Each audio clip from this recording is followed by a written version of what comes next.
Live from the 607 is the ODPH Entertainment Edition, where we're talking movies, comics, TV, and more. Why don't you join in the conversation? Hashtag ODPH, because here we go.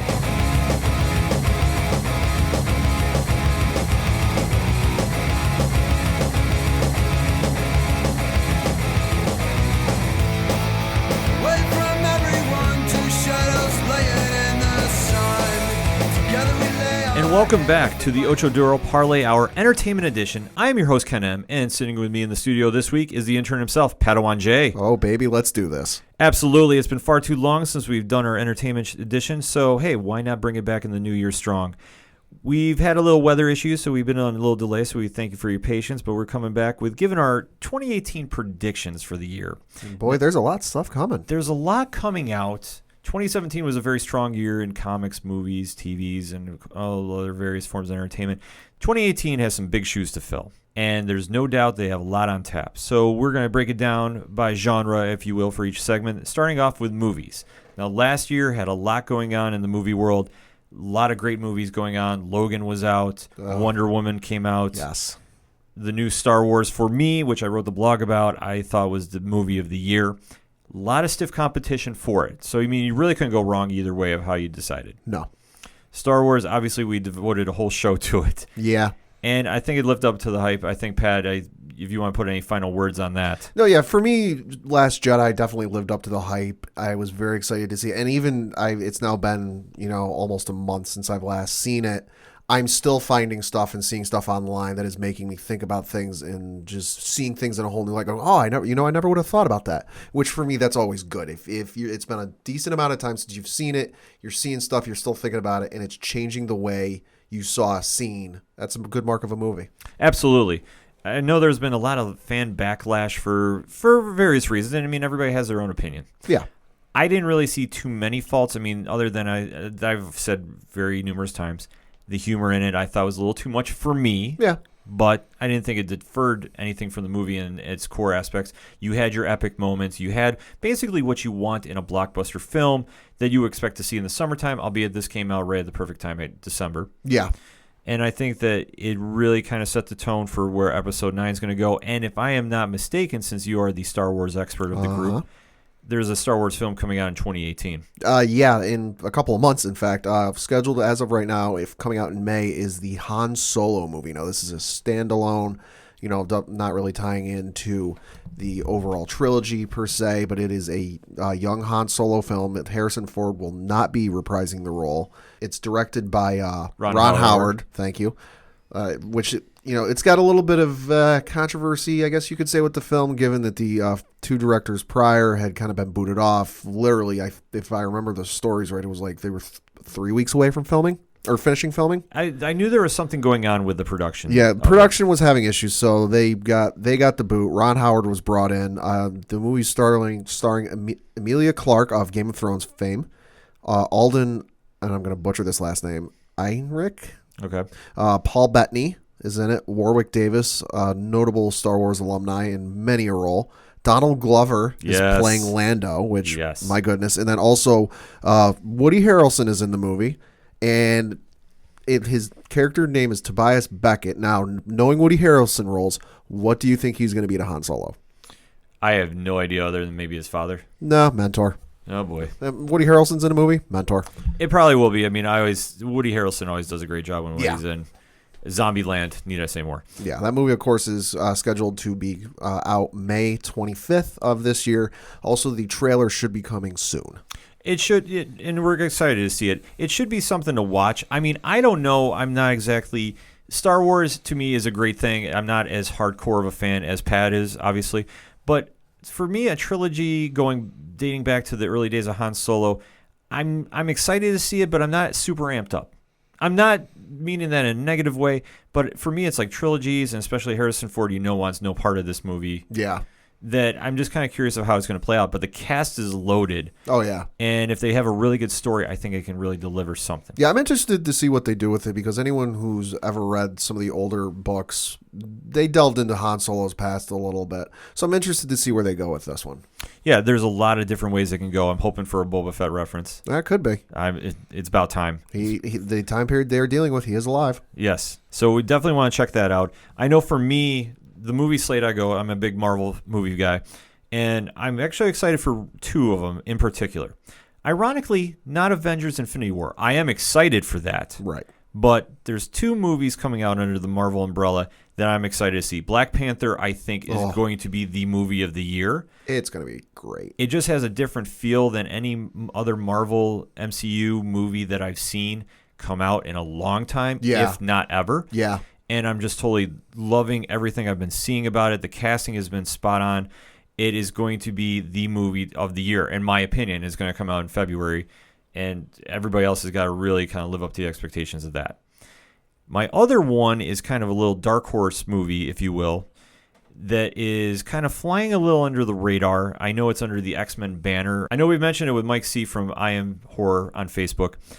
New Mutants. Ah, yes. Which is going to be the first horror superhero movie, at least that I can remember. Yeah, and please, if we're wrong, correct us. Absolutely, hit us up on the hashtag ODPHEE. The casting for that's been great, and I just think it's something refreshing and a new take on your typical superheroes, because I know that we kind of have our anti-heroes, with especially Deadpool 2 coming out this year, that you really don't see the hero genre differ from pretty much a good guy fighting a bad guy or a anti-hero fighting a villain, however you want to decipher that. This one is just going to be more or less a horror movie set in the MCU, albeit now I don't know what the interpretation is going to be, if they're going to be rewriting to kind of reference that they are now in the Avengers universe. I don't think so. I think it's going to be kind of standalone, which I'm hoping for. I don't think they'll write in any references. I think, if anything, they will insert things in the background, the Easter eggs for the fans to kind of pick up on. Yeah. To clue in on it. You know, kind of like you think about Daredevil Season 1. Yeah, sure, they called it the incident, but there was newspaper clippings in the background in frames talking about the attack in New York. I could see something like, you know, if they're in a house, it's a horror movie, they might be in a house that's run down, decrepit. You know, they go ruffling through some stuff, and there happens to be a newspaper there from back during the attack in New York.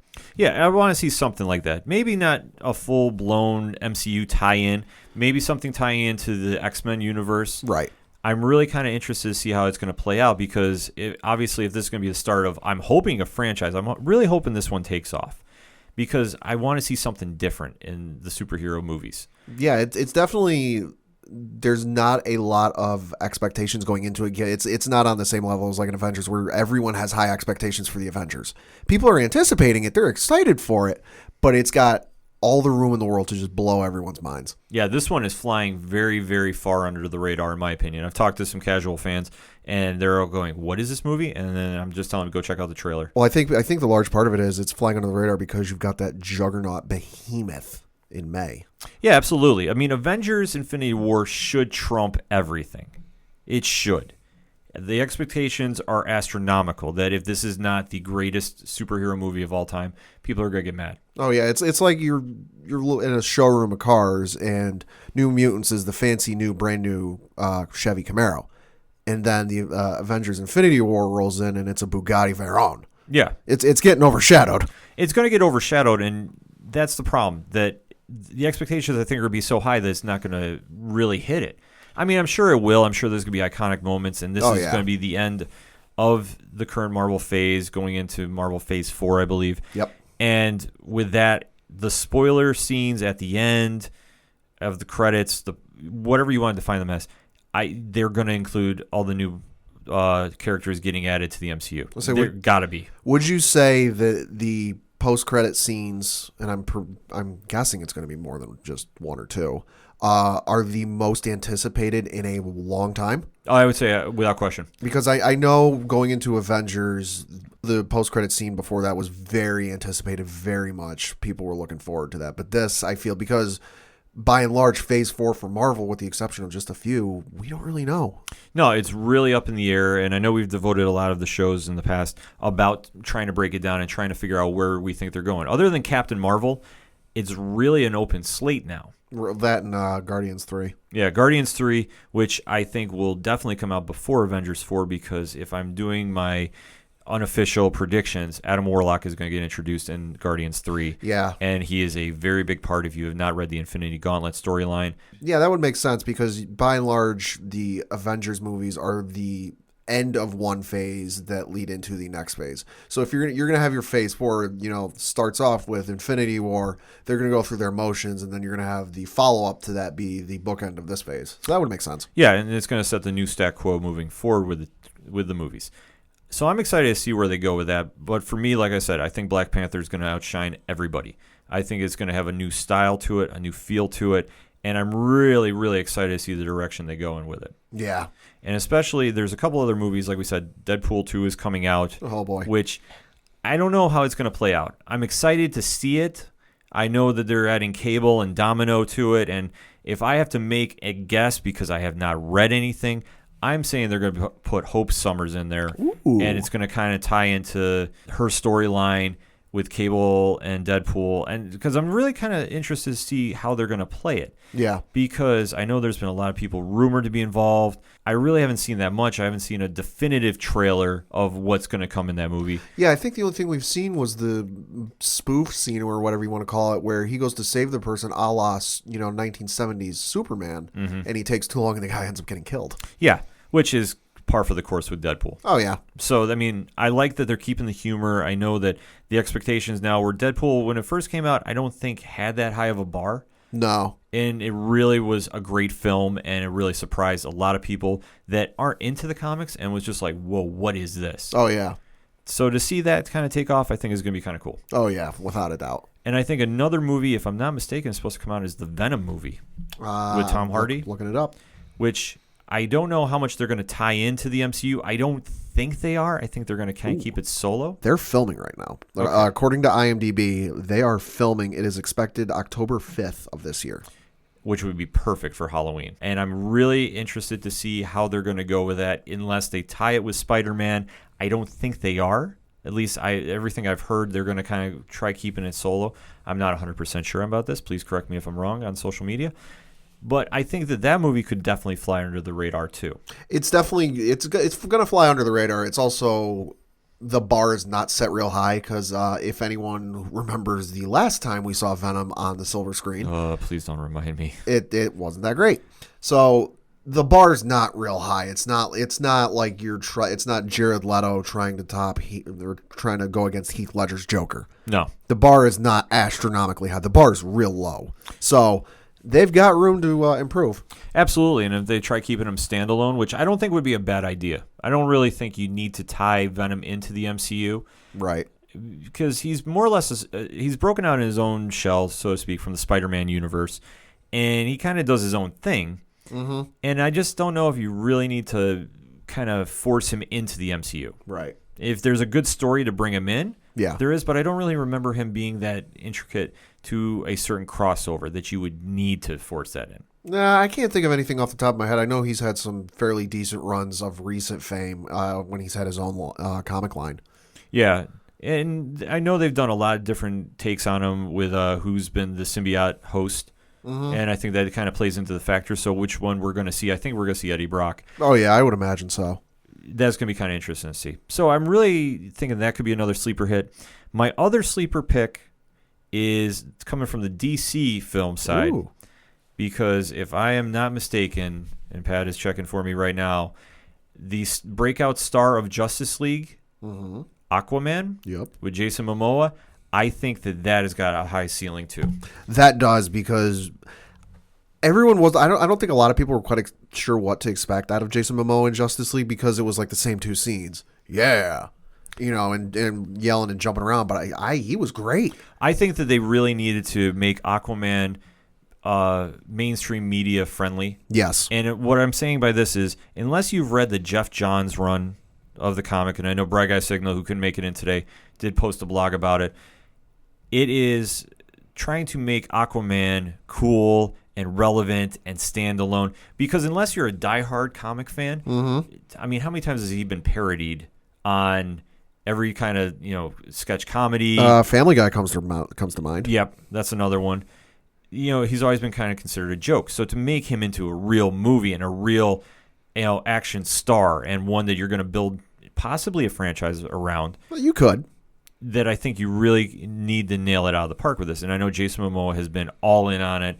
I'm liking the direction they're going in. I'm liking the cast. Oh, my gosh. Break it down for us, Pat. So other than Jason Momoa playing Aquaman, you've got Amber Heard playing Mara. Okay. You've got Nicole Kidman playing Queen Atlanta. Willem Dafoe playing Nudis Volko. Dolph Lundgren is King Nereus. And then you've got Tamora Morrison of Star Wars fame. He played Jango Fett in the Star Wars prequels. I am liking this cast. I think that this is one that's going to definitely fall under the radar too. Directed by James Wan, of course. Yeah, but I think with Justice League kind of getting a lukewarm reaction at the box office, which you knew our opinion, we were definite fans of it. Yeah. I think this one has a potential to really break out and kind of get the ball rolling more for DC films. Mm-hmm. That I think the pressure on this, if they can turn Aquaman into a successful franchise, to me this is kind of like when Marvel turned Ant-Man into a franchise. Because honestly, when you heard they're doing a movie on them, you're kind of going, well, I don't know. But the movie stood out for itself, and now look, they're doing a sequel. Yeah. If they can do that with Aquaman and really kind of, put a jump start into the DC films, because I know Justice League, like we said, met with mixed expectations from the box office numbers. If they can really get the ball rolling and get some more hype around, okay, we did a successful Aquaman movie, the next Batman one to be determined, and I know the Flash movie, the Flashpoint Paradox, that if they can get those kind of a nice buzz going, and build off the bonus scene from Justice League. Oh, man. Into Justice League 2. I think DC might have a chance to really get some fans more all in on their film product. Yeah, I'm very much looking forward to Aquaman, because I don't hate Aquaman, but I'm not the biggest Aquaman fan in the world. I'm lukewarm on him. I like him. I think the one thing I want to see out of this movie is if you want to break this stereotype that, he's just a guy who swims in the water and can call fish, have a scene where he throws his trident in a guy, sticks him to the wall, and then just starts tearing stuff apart barehanded. It might happen. I mean, they definitely want to make him, I think, into the Wolverine type of the Justice League. Yeah. And they definitely have the potential. I really think that this has got a sleeper hit on it. If I had to make a comparison, and correct me if I'm wrong on this, I think if you wanted to compare him, he would be DC's or the Justice League's version of the Hulk in their tank. Maybe. We need to run through something. He can do it. They definitely have taken a lot of the Jeff Johns element into him. And I think that they're going to kind of develop into him more when the film comes out. Yeah. Let us know what you think. We just kind of gave you our movie predictions, but if there's a movie we missed this year, let us know, or what you think of our picks for 2018 movies. We're going to take a quick break here on the ODPH Entertainment Edition. We'll be right back. Hi, this is Mike C. from I Am Horror. You're listening to the ODPH, the most killer podcast on the planet.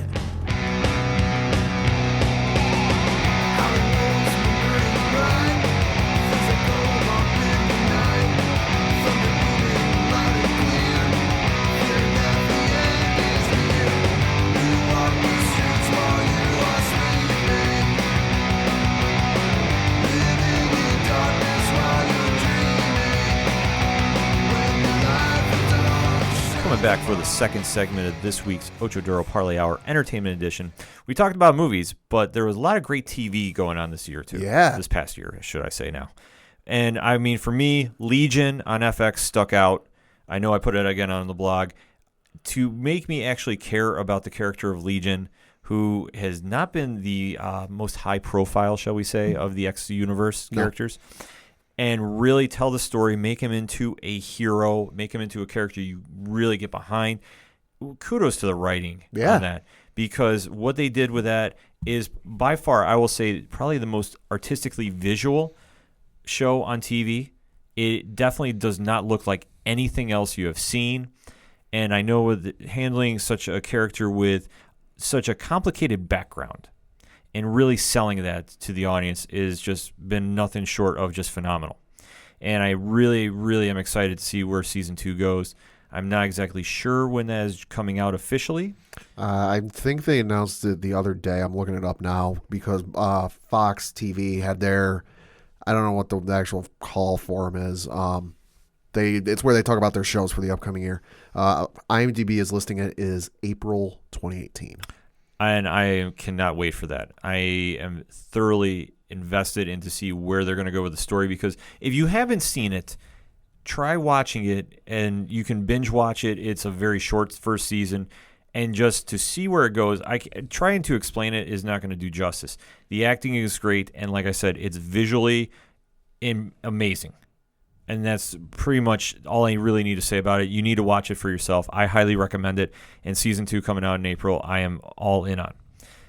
Another show that I got into last year and I think is coming to an end now, which it kind of makes me very sad because I really think it's now finding its legs, is The Gifted on Fox. Is it coming? I thought it got renewed for season 2. It did get renewed for season 2, but the season finale is this coming Monday. Right. So I'm like, there's a really short first season, but they're doing something with it that I really didn't think they were going to be able to translate on network TV. Mm-hmm. And that is, you're selling the X universe and you're not using any big names. Right. You're using characters you're creating. You're using ones that have been role players on various other teams. Not any real true X-Men per se, because they have Polaris, who has a very complicated backstory on the show, and the actress that plays her does a great job with her. Mm-hmm. You have Blink on there, you have Thunderbird, you have Eclipse, and now they're kind of branching out into more of the X universe. If you did not see last week's episode, quick spoiler, the Hellfire Club was introduced. Oh, boy.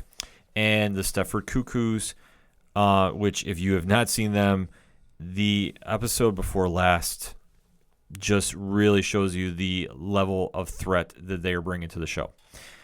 I literally sat there and I thought that was the mid-season, and apparently I was wrong, because that just absolutely just crushed everything. Now they're coming back this week with their 2-hour season finale, which I am just very interested to see where they go, because they have very strong female characters on the show. It's a very diverse cast, and it is absolutely crushing it right now. Oh, absolutely. The show's phenomenal. Like Ken said, if you haven't seen it, check it out. I'm hoping it goes more than just 2 seasons, because given where the story is and where it's going, I'm very interested to see where they could go with it. Yeah, because they reference a lot of the X universe in it. Uh-huh. And they really haven't tied too much to it. Albeit, though, if I have to make a prediction, if you know Polaris's family history, you know that there is going to be a very big name dropped sooner than later. And I don't know how they're going to tie that in. I know that I think this is now set in an alternate reality, which I think works for the show, because I don't think you need to tie that per se into the MCU and their television and Netflix shows. I think it stands well on its own. Yeah, it does. You could tie it in, but you could do it in the way that Daredevil, Jessica Jones, and Iron Fist and all them do, where it's in the universe and they make light references to it, but it's not beholden per se to the fallout from an Avengers movie or from a Cap movie or something like that. No, absolutely not. And I think that where they're going to go with it next season is anybody's guess. I know that they've done a lot of different takes on where they're going to go with the show. And really, it's kind of up in the air, and that's what I like about it. It's not... Yeah, and like you said, they don't necessarily have to tie it into the MCU. I mean, you think to the events of Age of Ultron, where after that, they wanted to register everybody, take control of everybody. Well, you've got superheroes running around in New York saving people. The government agency isn't exactly banging on front doors to try and find them and get them under their thumb. Yeah. So thereby, if it was all one big uber tied in universe, they would. Yeah, absolutely. And where they're going to go with the show, like we said, I really, really am excited to see, because I think it's one of the best kept secrets on TV, and I think that people would really get into it, because there's so much just wide open space they can go. Yeah. With. And when you're not so tied down, because it's one thing to follow the books explicitly. Mm-hmm. It's another to just kind of have a blank page and just go, let's see where the story goes. Yeah. And just a natural progression. So I think that's going to be something to watch in the upcoming year. I know when they come back. I mean, I can't wait for the season finale, but I can't wait to see what they come back with. Another show that has been really out there, both literally and figuratively, this season's Agents of S.H.I.E.L.D., Yes. which, if you have not seen yet, You should. you should, because they're going places that, well, quite frankly, I didn't think they were going to go, but it works. Gutsy, but it works. It works because they're dealing with time travel and space and, spoiler alert, a very distant future that I don't know when they come back, because I'm assuming they're going to come back to our timeline, how that's going to play out. Yeah, there's got to be some ramifications like this. You can't have, they were the end of last season, they were going to be arrested. Yeah. For various reasons. You can't have a scenario where they are wanted criminals, disappear, and then, oh, hey, okay, you're all good. It's been some time. Yeah, and there's going to be something that comes back, and plus, do they prevent that future from happening? Right. What really goes on from there? It's going to be, a really interesting take on it, because I would not have thought from where S.H.I.E.L.D. started to where it is now, No. they would even attempt going into space. No, because I remember you and I having discussions back during season 1 of S.H.I.E.L.D., Agents of S.H.I.E.L.D. You thought Quake was going to somehow bring back Red Skull. Yeah, I was kind of like, I really don't know what's going to happen, because it was season 1 before it really kind of found its footing. I really thought there was going to be a lot of Hydra going on, and I really thought there was going to be a lot of tie-ins to Captain America, and I really was kind of like, I don't know where they're going to go with this. I mean, I could see like there being like that Quake was actually going to be Red Skull's daughter Sin, right, from Sin and Crossbones. So I kind of thought that was going to be an interesting take. I like to take chances on my theories. So yeah, and I think with where they were season 1, like you said, they didn't quite have their footing. It was their first foray into TV where it was in this one universe. Daredevil hadn't happened yet. Jessica Jones hadn't happened yet. This was their first foray into TV in that it tied into the overall universe. So I think it was them kind of trying to figure out, okay, how much is this going to tie into the main universe? How much is this going to be held to it? Do we have to hold to it? Do we not? And like you said, once they found their footing, once they figured out what they were going to do and what it was going to be, they hit the ground running. Well, that's what they needed to do. I mean, I think that was one thing that held them back, because it was so cookie cutter and none of the characters really had a personality until the Captain America 2 episode of season 1. Yeah, because we bring it up a couple times, over the course of the show. The Thor tie-in was not even a real tie-in. They were simple, because I remember going in, because it was airing, correct me if I'm wrong, the day after Thor premiered in theaters. Yes. So the week before, excited to go see Thor. Oh, hey, by the way, Agents of S.H.I.E.L.D. next week, right after you see the Thor movie, is going to tie into the Thor movie. And I was like, oh, that'll be cool to see. I'll see what they do with it. No, it was just they were in the same place. Yeah, it was just kind of, I don't know, it felt like a letdown. Yeah. It really did. But with Captain America 2, they fixed that very quickly and really made that into a jumping point, because anytime you're going to have S.H.I.E.L.D., you got to deal with Hydra. You need your good guys and you need your bad guys. And especially in a spy organization, there's a lot of double cross, there's a lot of espionage going on. And they finally brought that to the show, I felt. Yeah, because if I remember correctly, the final scene of the episode the week before, like a couple days before Captain America 2 came out, was the scene from the movie where Nick Fury is trying to run from the quote-unquote police force. Yes. And then you end with that, and really not much you don't really know what's going on. And you're like, what? You go see the movie. Oh my gosh. And I remember us coming out of that movie going, I'm really more excited to see what they do with S.H.I.E.L.D. this coming week. Yeah, S.H.I.E.L.D. And they open it, and it's like, oh, crap. Yeah, because they finally really connected it and really made it like a jump-off point to where it's like, okay, now this is my S.H.I.E.L.D. This is the show I've been waiting for. Yeah.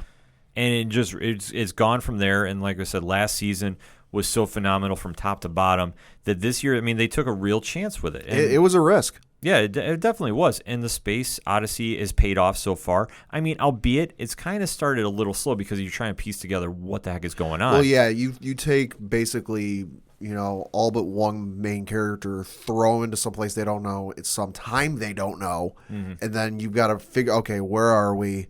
What's going on? When are we? And the whole motions, and then you've got the issue of the one character who got left behind, and then you got to go back and figure out, which that was great. Yeah, how they played Leo Fitz on the show and really made his character into not just another scientist. Yeah. They've really pushed him to some new areas, And you know what? It's paying off because now he is. I'd have to say he's arguably up there with May about being the most popular on the show. Yeah, I'd have to say so. You know, you really The reaction he got at New York Comic Con is kind of what I'm basing my judgment off of. Yeah, at the panel at New York Comic Con, he got a thunderous ovation. Yeah. As rightfully so. The whole cast did. I mean, because it's really kind of found its groove now, and where they're going with it. And now, I mean, where they go to finish the stretch out, that's anybody's guess. With this week's episode, though, I was happy to see that surprise return. Yeah, I was too. I was extremely happy to see where they went with it, and now that one I'm not going to spoil for you because if you need to totally encompass that moment of the ending and where they go, and yeah. So make sure to catch up on S.H.I.E.L.D. when you get a chance, and I know they got a lot more episodes to go with. Yeah. And some episodes returning is going to be the CW lineup. Oh boy. Which I know they're going to do a little juggling around with Supergirl and Legends of Tomorrow. Yeah, the lineup itself is a little juggled. It's juggled because they're adding Black Lightning to the mix. Now, I have not read that much on the show, but everything I have read thus far has been positive reviews, and I'm very excited to see how that show plays out. Yeah. Because I want to see something a little different from the CW. I don't want to see an Arrow ripoff, and I don't want to see something that just it feels like everything else, which so far everything I've seen with Black Lightning I think it's gonna make it stand out, and it's gonna be a different setting because they're not tying it in with the Arrowverse, if I'm not mistaken. I'm not entirely quite sure. I think it's on its own separate multiverse, kind of like the same way Supergirl is set up, but I know that there is no plans as of yet that I've heard to tie them into the Arrow universe, so it's going to be something standalone, which I think is okay. I mean, I do love the crossovers. Don't get me wrong. Crisis on Earth X was amazing, and to see now what's going to be the fallout from that is anybody's guess. Especially how the season finale's wrapped up. Supergirl has got a lot of questions. I know the Legion of Superheroes is going to be officially introduced. If you've seen any of the promotional artwork coming out for it, they're not being subtle about that. They're not even hiding it, which I think is great because to see the Legion on TV, that's going to be something tricky to pull off. I have full faith in the writing team of Supergirl to do this well. I mean, Rain has kind of been an interesting villain, so to speak, if you can call her that right now. I mean, other than what she did to Supergirl in the final episode of the mid-season. Yeah. You got to kind of see how her character plays out. I think there's a lot of potential there, and to see the Legion, coming back to stop her and where they go to explain how that is going to be moving forward is going to be something. Because if anybody follows the Legion, they have a very long history, a lot of members, and it's better to just kind of do your research on that. I can't even get into that whole mess. Yeah, and I know we kind of referenced the CW schedule getting a little jumbled up. I've got the list here in front of me. From Monday, January 15th through February 5th, Supergirl will air at 8 p.m. January 16th, Black Lightning premieres at 9 p.m. Okay. And then from February 12th through April 9th, that's on Mondays, Legends of Tomorrow will air new episodes at 8 o'clock. And then from April 16th through June 18th, Supergirl will air new episodes on Mondays. That's going to be kind of a unique thing because when you want to get invested in your stories and see them every week, to kind of do a hit and move. I say, are we going to get left with a bunch of cliffhangers? I think we are. Oh boy, I don't know if I can handle that. Which I'm telling you, I'm waiting to see how Legends is going to come back. Oh, that's going to be real interesting because that is going to be something to see. Yeah, in my opinion, they've been DC CW's top show. I think it's the best written. I say a lot of times I'll reference it as American Doctor Who. Yes. And to kind of see how they're going to play it out, I mean, there's a lot of uncertainty with some characters. I know they've added in Captain Cold from Earth X onto the show as the character's final, write-off. I'm waiting to see how that interaction plays out. I'm really kind of interested to see how the new dynamic just interacts. Yeah, it's definitely a different take, and it's definitely something that, for me, was a curveball I didn't see coming. No, I didn't see that. I was banking the Ray was going to be the one to join the team. Yeah, so I'm very interested to see where that goes.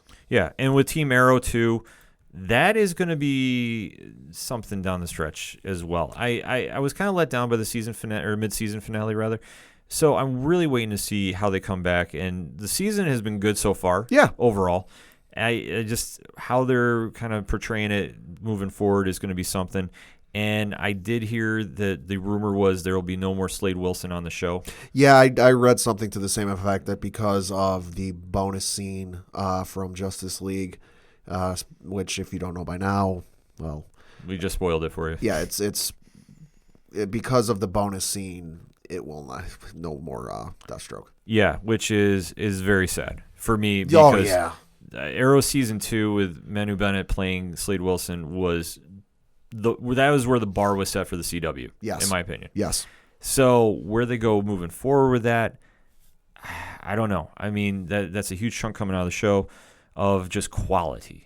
Right. Of with a dynamic character on the show. I know Roy Harper is due back. Yeah. In some capacity, so I'm excited to see how that plays out. Which will be interesting because for those who remember, last time he left, he was a wanted criminal. Yeah. And I don't know exactly how they're playing out with the investigation in Oliver Queen and how that's going to tie in because I think at one point Roy Harper said publicly he was the Green Arrow. Yes. So yeah, I believe the last time the allegation was made that in public that Oliver Queen was the Green Arrow, they did the shenanigans where he and Green Arrow were in the same room at the same time, but it was Roy Harper as Green Arrow. And something tells me that when Roy Harper finally shows up, the police force will not have forgiven him or forgotten. No, so there's going to be a lot of questions to be asked from the CW universe, and especially with the addition of Black Lightning. I'm excited to see it. I'm personally more excited to see iZombie is officially coming back, which has nothing to do with the CW DC universe, but no. I think it's one of the best written shows they do, and I hope more people get into it. No, I'm definitely excited for Black Lightning just because I don't really know anything about the character. I'm really not too familiar with them. I heard that it was getting announced. I was like, okay, I'll give it a shot. I'll give it a whirl, see how it goes. So I'm definitely looking forward to that. Yeah, I think that's going to be a real breakout show. Yes. I'm really kind of waiting to see what the take is going to be because the character, I'm just really interested to see where the character goes and really kind of establish himself. Yeah, I'm definitely really looking forward to it just because, like I said, I don't really know all that much about him. I'm kind of interested to see where they go. I know from the promotional material I'm seeing that he's been in the game, quote unquote, as it were, but then had to get out. But now for whatever reason, he's having to get back in. So that'll be interesting to see. Yeah, I mean, it's definitely nice to see that more DC characters are hitting the small screen, and this can only help their big screen promotion down the road. And it's going to be interesting to see because he will be the main character in the show that is a father figure from the start. Yeah, which is something. Yeah, John Diggle's on Arrow, and yeah, he's got a kid, but that developed later. This from the outset, he is older. I'm not even sure how old he is. He looks in his 40s. 40s with kids. That'll be very interesting to see because we know in the past with various superheroes, the whole family thing has been a touchy subject for them because if my arch nemesis finds out my secret identity, they're gonna go after my family. Yeah, and I think it's just gonna be a new take for the CW DC shows, which the more diversity you can get on a show, the better. And I think that's always awesome. Yeah, and like we said, definitely looking forward to it. Definitely give it a watch. Let us know what you think. Let us know your TV picks for 2018. We're gonna take a quick break. We'll be right back.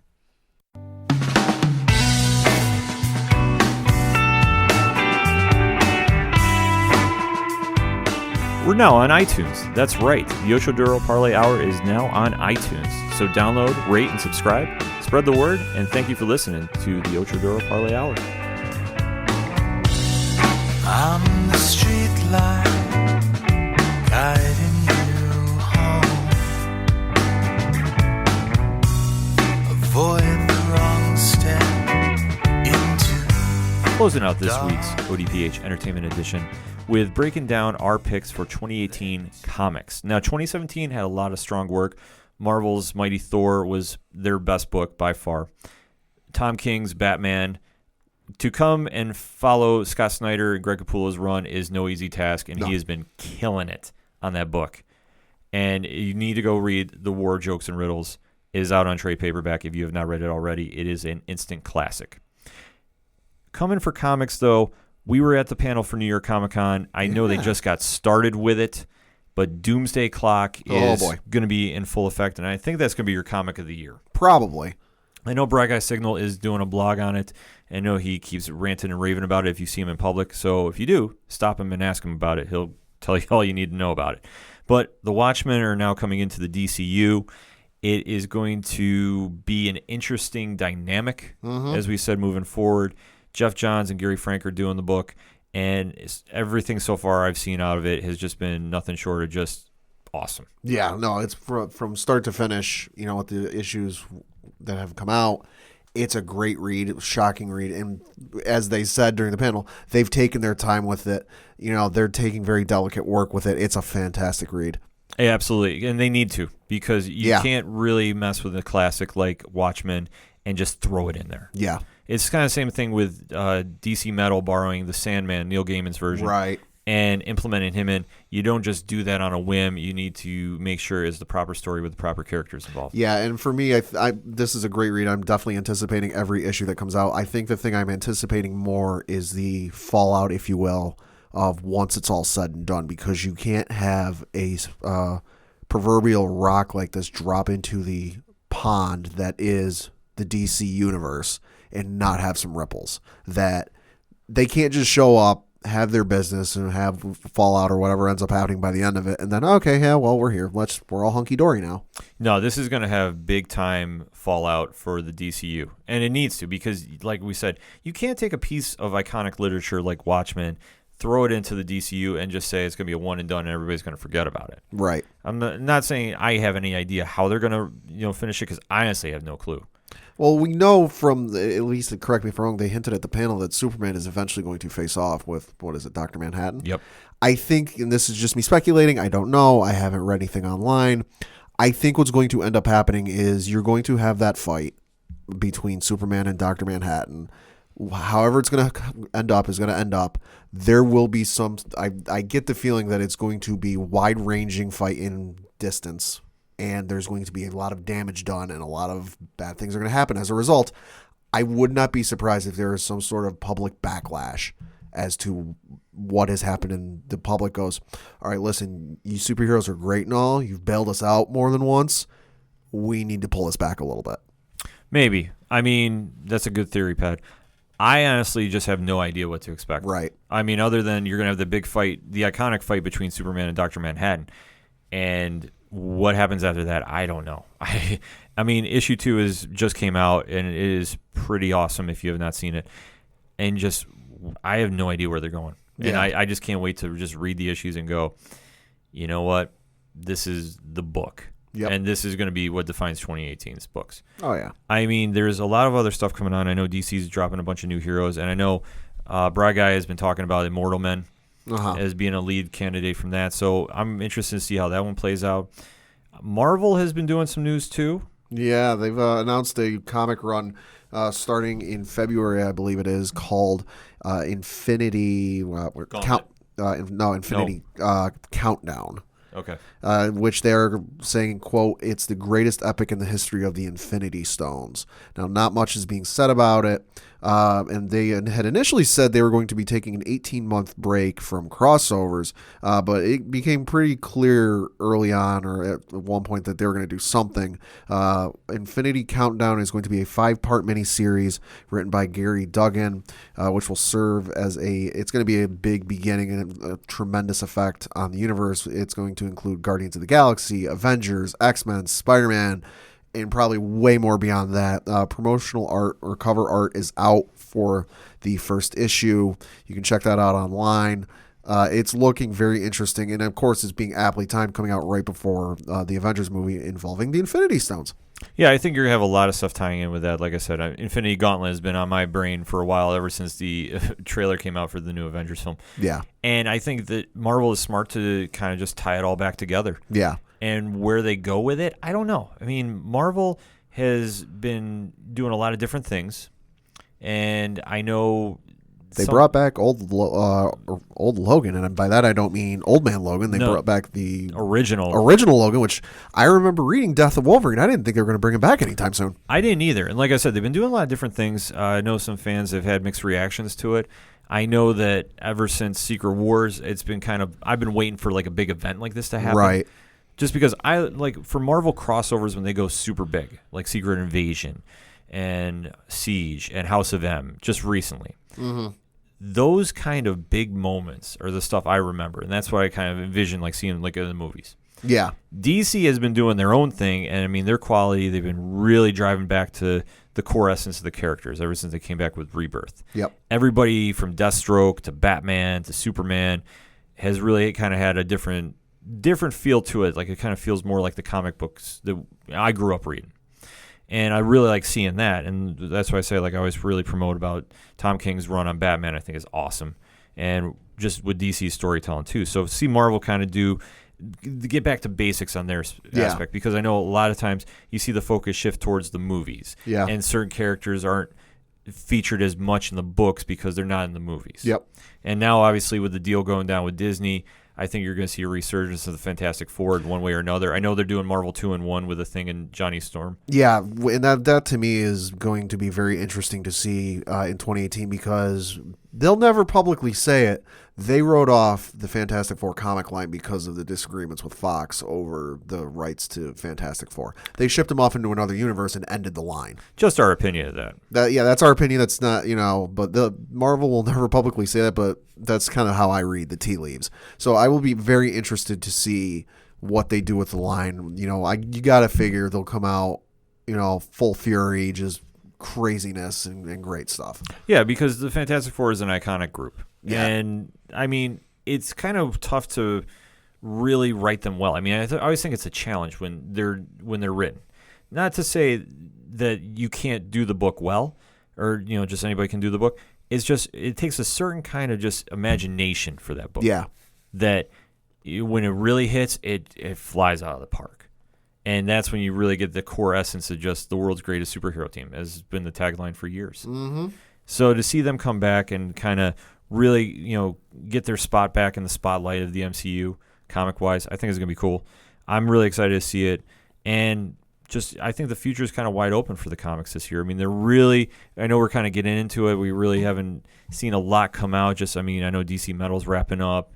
Infinity Countdown's coming on. That's going to be the Marvel big event, because everything this year is going to be either Avengers, Infinity War driven, or DC is going to start gearing up a little more with the Justice League, especially with Brian Michael Bendis now on board. Oh, boy. So waiting to see what his first project is going to be. It's going to be big. I would expect nothing less. Yeah, I'm just, that is where my bar is kind of watching. I'm eagerly anticipating to see what he starts writing. Yeah, because you don't bring in a name like Brian Michael Bendis and have him write like a Crypto the Superdog comic. Yeah, I'd still read it. No, absolutely. But if it's his first run with DC, it's going to be something big. It's going to be something great, and it's going to be must read. And I am sticking to my guns. I still think he writes Shazam first. You heard it here first. I'd be all right with that. I know nothing of what he's going to be doing. Somebody knows, please hit us up on the hashtag ODPHEE. Let us know. Now, I know that's kind of, we've gone over movies, TV, and comics, but something else I know I'm looking forward to in 2018, and let us know what else you're looking forward to in 2018. Some of the various video games that are coming out this year. There is some very large titles, very anticipated titles coming out this year. I know of note, Red Dead Redemption 2 is coming out from Rockstar, of course, the sequel to the smash hit Red Dead Redemption that came out, 2010, 2011? Something like that. It's of that acclaim. There's the new God of War game coming out from Santa Monica Studios, which, of course, if you remember that from back in the PlayStation 2 days, featured Greek mythology. This time they're going Norse mythology, which is looking awesome. There is, of course, the remaster of Shadow of Colossus, the PlayStation 2 classic, coming out this year. Overkill's Walking Dead game is coming out this year, which is looking very interesting. One kind of a little bit flying under the radar, maybe not so much. Days Gone, a game featuring Sam Witwer, who is a voice actor, been in a bunch of stuff, was on a sci-fi TV show, the American version of Being Human, where it is a post-apocalyptic zombie game that just looks very interesting. Of course, Marvel Spider-Man is coming out this year with I'm definitely Insomniac. excited to see that. That's going to look great. And then, of course, after waiting, good Lord, longer than I care to admit, Kingdom Hearts 3 coming out from Square Enix and Disney. Pat has got the video games on lock, too. And we also got to give a quick shout-out to our buddies, the Thumbstick Athletes. They just dropped their Thummies, their award show, this past week on their podcast, so make sure to go give them a listen to, let them know what you think. For me, outside of the usual realm of what we talk about, You know I'm a big pro wrestling guy. I got to give a shout out to our local product here in the 607. Yes. Excite Wrestling has been doing nothing but doing big things these past weeks. They've been having nothing but exceptional cards, and they have one coming up, Friday, March 2nd at the American Legion Post 80, live on Twitch TV if you don't get the chance to watch it. They're doing a lot of big things. You should try checking them out as much as possible, so we got to give a shout out to Johnny Moose and company over there. They're definitely putting on a product that is making our hometown proud. Yeah. So let us know what you think. It's 2018. What are your big moments that you're looking forward to concerning entertainment? Because we want to know. We want to interact. We're on iTunes. We're on iHeartRadio. We are on YouTube. We're on the website. So on behalf of the intern himself, Padawan J, I am your host, Ken M. Thank you for listening to another edition of the Ocho Duro Parlay Hour Entertainment Edition. We'll see you next time.